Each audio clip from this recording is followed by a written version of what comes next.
야베스는 그의 형제보다 귀중한 자라. 그의 어머니가 이름하여 이르되 야베스라 하였으니 이는 내가 수고로이 낳았다 함이었더라. 야베스가 이스라엘 하나님께 아뢰어 이르되 주께서 내게 복을 주시려거든 나의 지역을 넓히시고 주의 손으로 나를 도우사 나로 한난을 벗어나 내게 근심이 없게 하옵소서. 하였더니 하나님이 그가 구하는 것을 허락하셨더라. 사순절 말씀 묵상을 함께 하시는 모든 성도님들의 삶에 하나님의 크신 은혜와 평강이 가득하시기를 원합니다. 역대상을 크게 보면 아담부터 이어지는 족보의 기록입니다. 그런데 오늘 함께 읽은 말씀은 족보가 길게 이어지는 말씀 한 가운데서 갑자기 한 사람의 이야기, 그 이야기가 멈추어 서듯이 등장합니다. 하나님은 수많은 이름들 사이에서 한 사람의 기도를 특별히 기록하게 하셨습니다. 오늘 그 말씀에 나오는 그 사람의 이름은 바로 야베스입니다. 야베스는 이름은 그 고통을 뜻하는 히브리어 단어에서 나왔습니다. 그의 어머니는 수그로이 낳았다라는 그 고백 속에서 이 자신의 아들의 이름을 고통, 야베스라고 지었습니다. 그는 태어날 때부터 고통이라고 하는 이 단어를 마치 자신의 이름, 자신의 정체성인 것처럼 그렇게 짊어지고 살아야 했던 사람입니다. 여러분, 이름이라는 것은 단순한 호칭이 아니라 삶의 방향을 암시하는 표지와도 같습니다. 우리는 종종 과거의 어떠한 상처, 그리고 실패, 그리고 여러 가지 환경과 조건으로 스스로를 규정하기도 합니다. 나는 원래 이런 사람이다.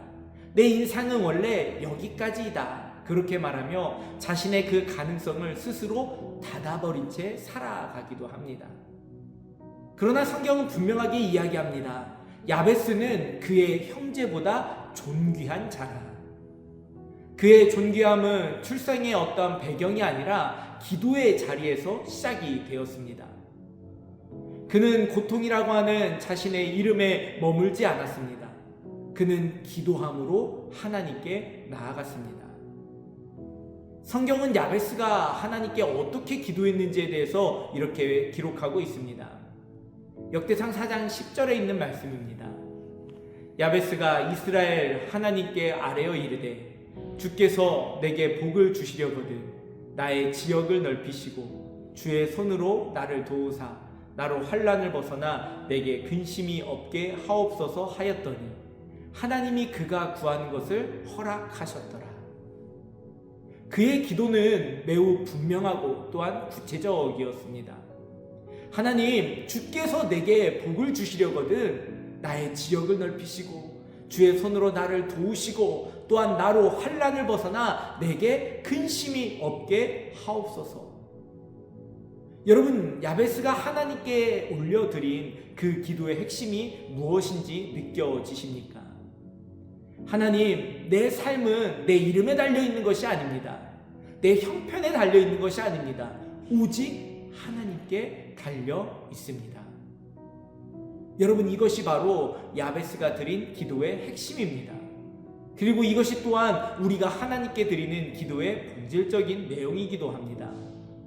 기도는 내가 처한 환경 속에서 그러나 그 조건들을 인정하면서도 그 조건이 나의 최종적인 결과가 아니라는 것을, 나의 결정권자가 내가 아니라는 것을 선언하는 행동이 바로 기도입니다.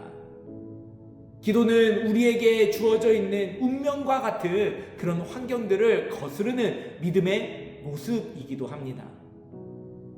그러므로 기도는 어떠한 현실을 부정하는 도피처도 아니고, 기도는 내 형편에 대한 투정도 아닙니다.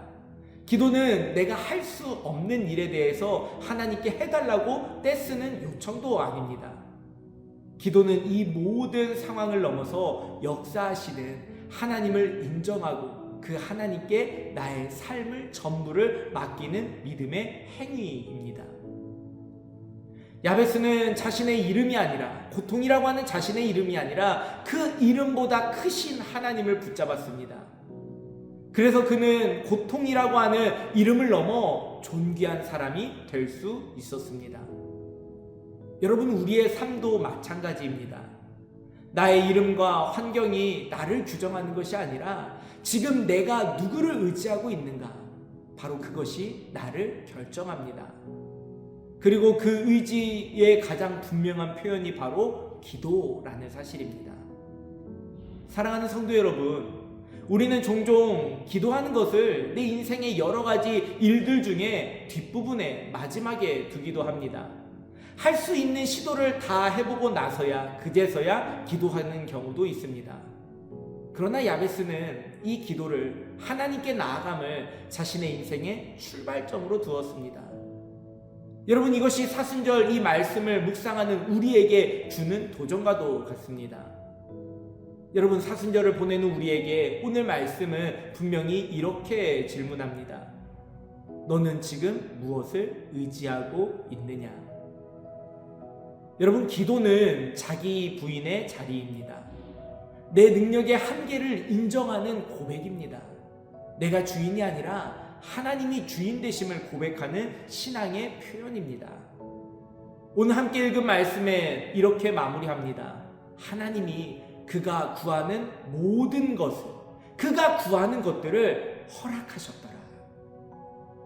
하나님은 기도의 사람을 외면하지 않으십니다. 물론 우리가 기도한다고 해서 내가 기도한 모든 내가 원하는 방식대로 이 일들이 맞춰지는 것은 아닙니다. 그러나 분명한 것은 기도는 결과 이전의 관계이고, 그리고 응답 이전의 신뢰입니다. 사랑하는 여러분, 우리는 어떤 이름을 지금 붙잡고 살아가고 계십니까? 상처라는 이름, 실패라는 이름, 한계라는 이름에 묶여서 살아가고 있지는 않으십니까? 야베스는 분명히 자신의 이름에 고통이라고 하는 그 이름을 가지고 있었지만 그는 기도함으로 존귀한 자가 되었습니다.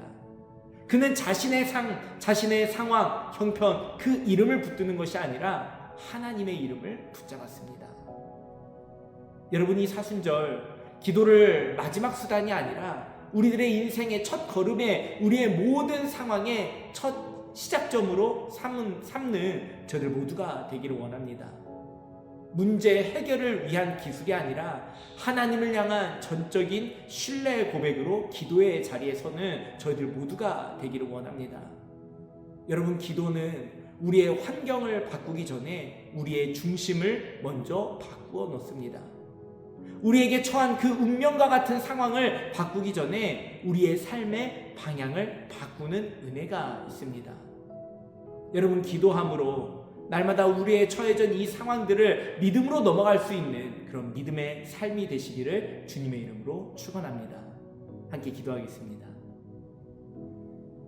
생명의 주인 되신 하나님, 하나님께서 우리를 지명하여 부르시고 너는 내 것이라 말씀하실 때 무엇보다 우리에 있는 모든 삶의 자리까지도 주님께서 주장하시고 함께 하심을 믿사오니 하나님, 나의 이름이, 나의 상황이, 나의 형편이 어떤 험난한 상황 가운데 있다 할지라도 우리가 그것을 붙잡고 좌절하거나 우리가 낙심하는 인생이 아니라 이것보다 더 크신 하나님을 붙잡고 하나님께 먼저 나아가 하나님께 기도함으로 우리들의 인생을, 우리들의 삶을 주님께서 이끌어 가신 대로 맡길 수 있는, 그래서 존귀한 자가 될 수 있는, 야베스와 같이 존귀한 자로 살아갈 수 있는 복된 인생 되게 하여 주시옵소서. 모든 말씀 예수님의 이름으로 기도드립니다. 아멘. 여러분, 오늘도 그 사랑에 응답하며 헌신과 자기 부인의 삶을 살아가는 여러분의 그 결단을 믿음으로 응원하고 축복합니다.